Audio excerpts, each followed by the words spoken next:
Hello everyone, welcome back to the online lecture series of fluid mechanics. We are on the second module of fluid mechanics, that is fluid statics. Under this module, we have already discussed about Pascal's law and the proof of Pascal's law in the last lecture. Today's topic of discussion is pressure distribution. So today we will be discussing about pressure distribution in fluids.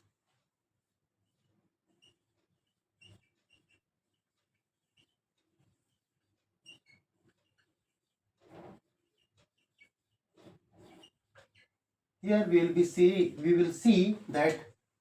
see how the pressure varies from one point to another point. How pressure varies from one point to another point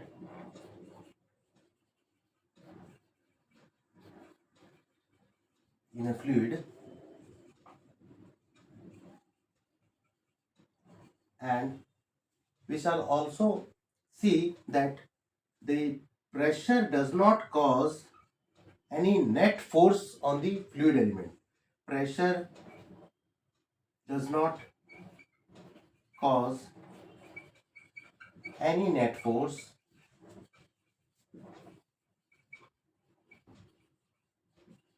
on the fluid element unless and until the pressure varies spatially. Unless it varies spatially. So what does this mean? That the pressure does not causes any net force on the fluid element. It happens only when the pressure is varying with respect to space. So let us now consider, let us first assume that pressure varies arbitrarily. Pressure varies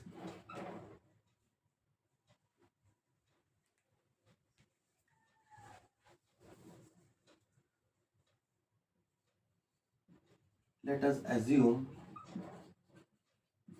that pressure varies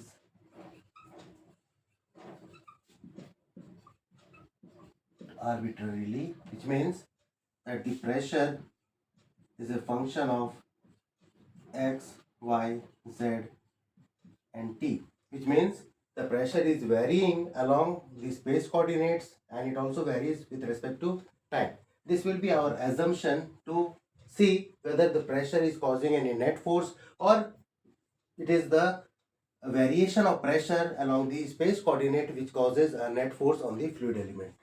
Now, to see this, we will consider a fluid element. Let us say that we have a fluid element. Let this be the fluid element.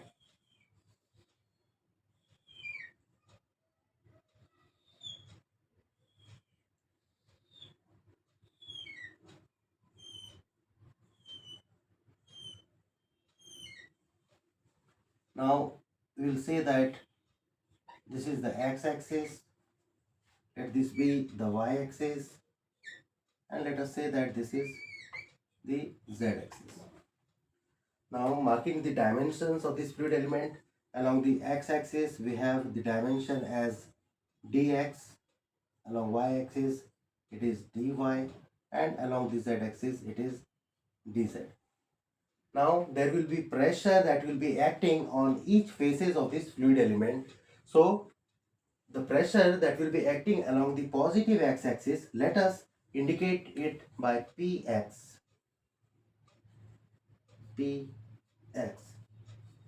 And since we have assumed that the pressure is varying with respect to space, so the pressure that will be acting on the right face of this fluid element, that can be written as px plus dx. Similarly, along the y-axis onto the back face of this fluid element, the pressure that will be acting, let us say that it is p y, and to the front face along the negative y-axis we will say that it is Py plus Dy. Similarly, for the z-axis, towards the positive z-axis, let us say that the pressure acting is Pz, and onto the negative z-axis we will say that the pressure acting is Pz plus Tz. Now the pressure that will be acting on each faces of the fluid element, this may be found by using the Taylor series expansion of pressure. So here we will use Taylor series expansion. Using Taylor series expansion, we can find out the value of Px plus dx. Now using the Taylor series expansion, which is an infinite series expansion, this Px plus dx can be written as Px plus del P upon del x into dx plus del square P upon del x square into dx square upon 2 factorial plus del cube P upon del x cube to dx cube upon 3 factorial and so on, because this is an infinite series. Now when we have the dimensions as very small, or the dimensions are very small, dx tends to 0, dy tends to 0 and dz tends to 0, in that case the Taylor series expansion we can omit the higher order terms. So the higher order terms can be omitted under the condition that the size is very small. So we can write, since the dimensions are very small,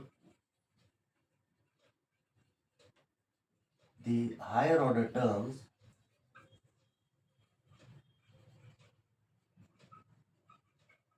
may be omitted.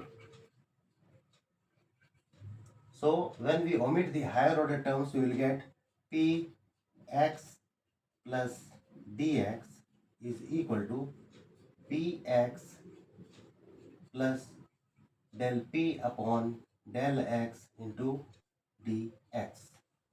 Similarly, we can also find out the value of Py plus dy, that will be equal to Py plus del P upon del y into dy, and for Pz plus dz it will be equal to Pz plus del P upon del z into dz. Next, let us try to find out the forces that will be acting on the faces of this fluid element. We know that pressure is equal to force upon area. So we can calculate the force due to pressure as the intensity of pressure into area. So in that case, the force due to the pressure Px that will be acting on the left face of this fluid element, it will be equal to Px into, the dimensions are dy and dz. So we have Px into dy dz. So let us try to find out the net forces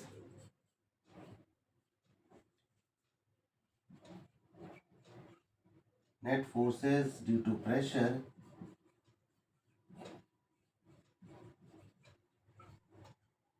along each direction.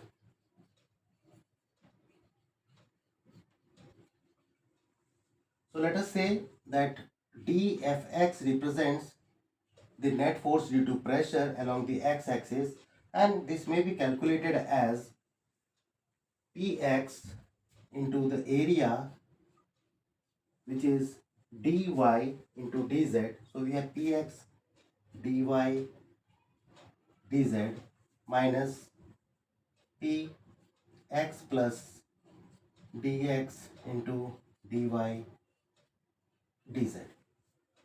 So this will be the force that will be acting along the x-axis, the net force due to pressure. And we have already found the value of px plus dx as px plus del p upon del x into dx. So this gives us px dy dz minus px will be cancelled out, and the remaining term will be minus of del p upon del x into dx into the area, which is dy dz. So this is the net force along the x-axis that will be acting due to pressure on this fluid element. Similarly, we can also find out the forces, the net force due to pressure along y-axis. It will be equal to minus of del p upon del y into dy, and the area is dx into dz. And for the z-axis also, dfz will be equal to minus of del p upon del z into dz, and the area upon which it is acting is dx into dy. So these are the individual forces due to pressure acting along the 3 coordinate axis. So we can now find out the net force acting on the fluid element. So let us say that this is represented as df, the net surface force.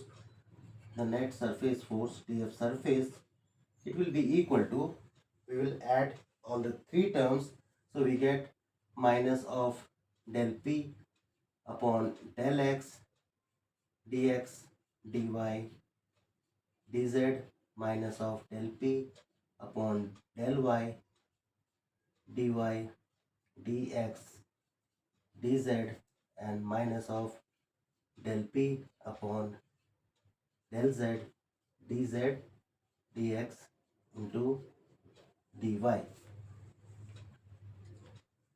So this can be written as minus of del p upon del x minus of del p upon del y minus of del p upon del z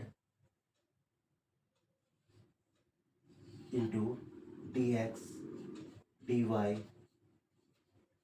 dz. Or we can also write it down as minus of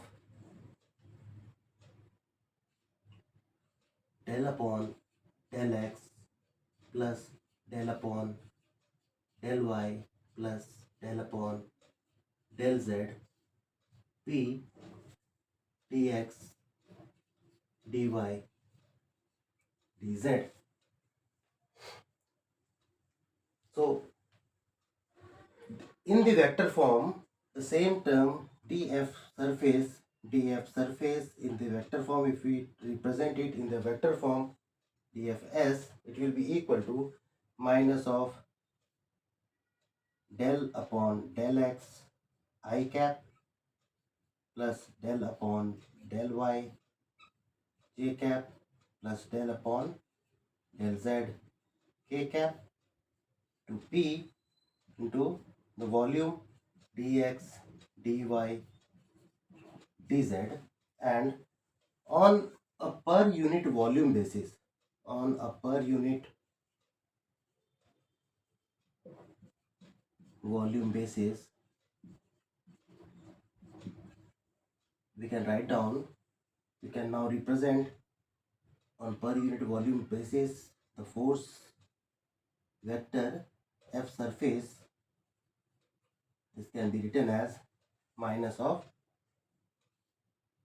del upon del x I cap plus del upon del y j cap plus del upon del z k cap p.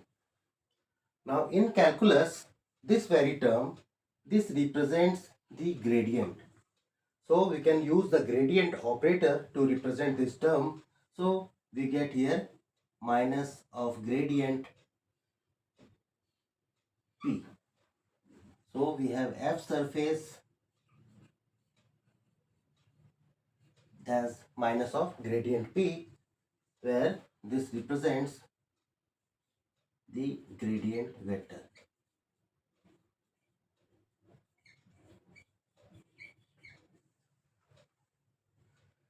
So the net force on per unit volume basis that will be acting on this fluid element, it is equal to minus of gradient P. So what does this indicate? This indicates that the net force that will be acting on the fluid element due to the surface force is not just because of pressure but because of gradient P, or because of the spatial rate of change of pressure, or we can say that because of the variation of pressure along the space coordinates. So we can now write down that the net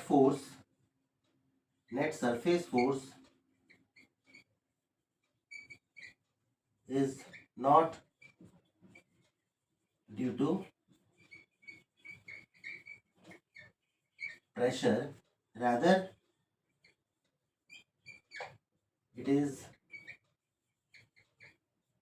due to gradient P, or the variation of pressure along the space coordinates. So here the gradient operator, what does this represent? This represents the magnitude and direction of the maximum spatial rate of increase of pressure, or maximum spatial rate of increase of the spatial property pressure. So pressure is the spatial property and the gradient represents the maximum rate of increase of the spatial property, which is our pressure. Now along with the surface forces, there are many other forces that will be acting on this fluid element. So basically along with the surface forces, we have surface force, then we also have the force due to gravity that will be acting on this fluid element, and thirdly there will be viscous forces that will be acting on the fluid element. So the net force that will be acting on the fluid element will be the force due to the surface will be the surface forces plus the force due to gravity, and third the force due to the viscous effect or the viscosity. So we can write down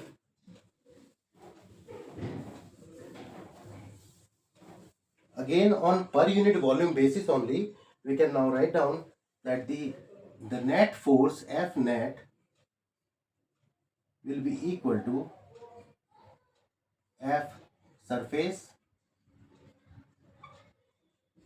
plus F gravity plus F viscous, and this will be equal to rho into the acceleration of the fluid element. Now since we are considering the fluid to be static, so what we will have the viscous forces to be equal to 0 and the acceleration will also be equal to 0. So since fluid is static, we have F viscous is equal to 0 and also the acceleration is equal to 0. So you can now write down that the F net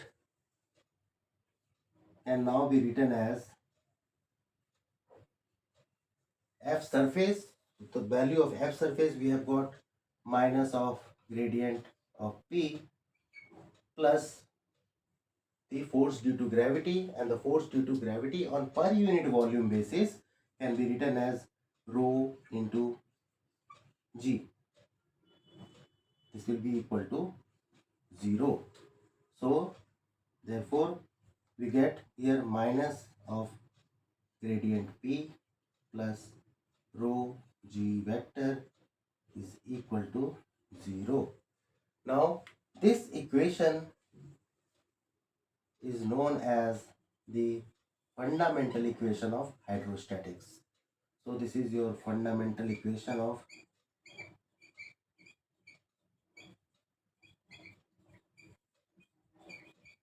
equation of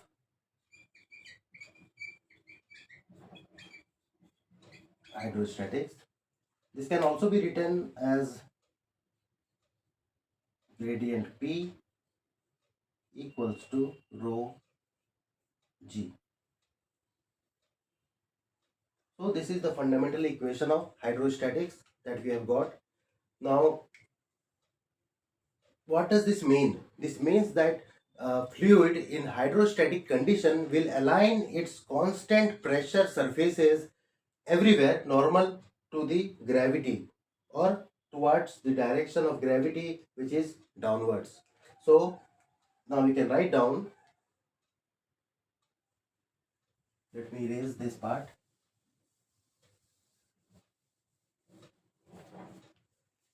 Now the G vector can be written as, we have G vector in the equation. The G vector can be written as minus of the magnitude of the G vector into K cap. So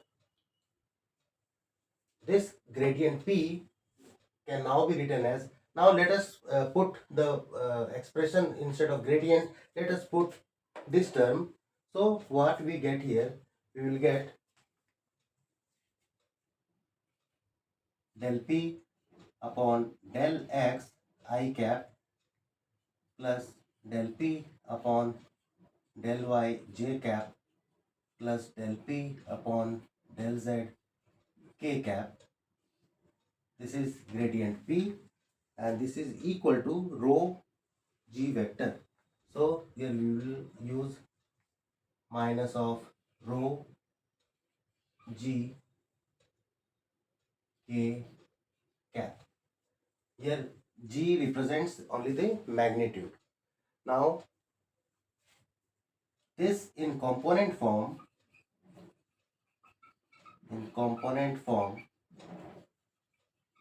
we can write as, now see, equating both the sides, what we get here, that the del P upon del X will be equal to 0 and del P upon del Y is also equal to 0, but del P upon del Z will be equal to minus of rho G.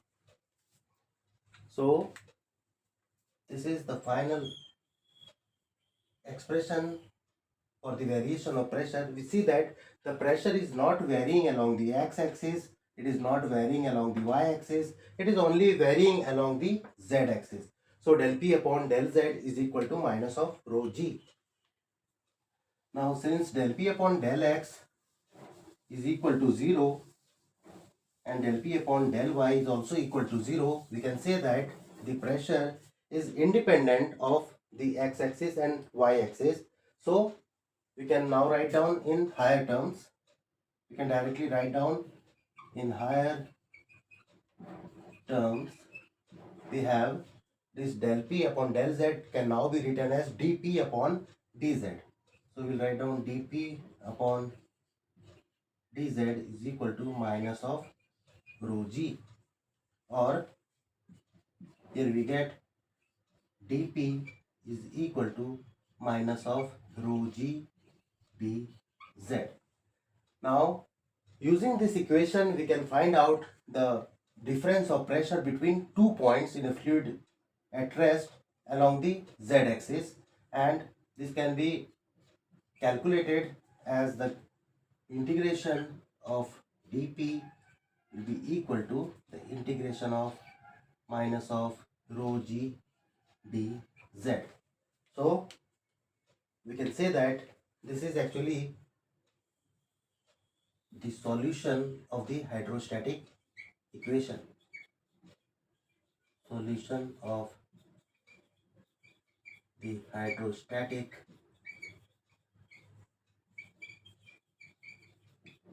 equation. Now applying this equation for both liquid state and gaseous state, we can now calculate the difference of pressure between 2 points along the z direction. So in the next lecture we'll apply this equation in both the liquid state and gaseous state, and we will find out the values of the difference in pressure along the z direction. So that's all for today. Thank you. Bye bye.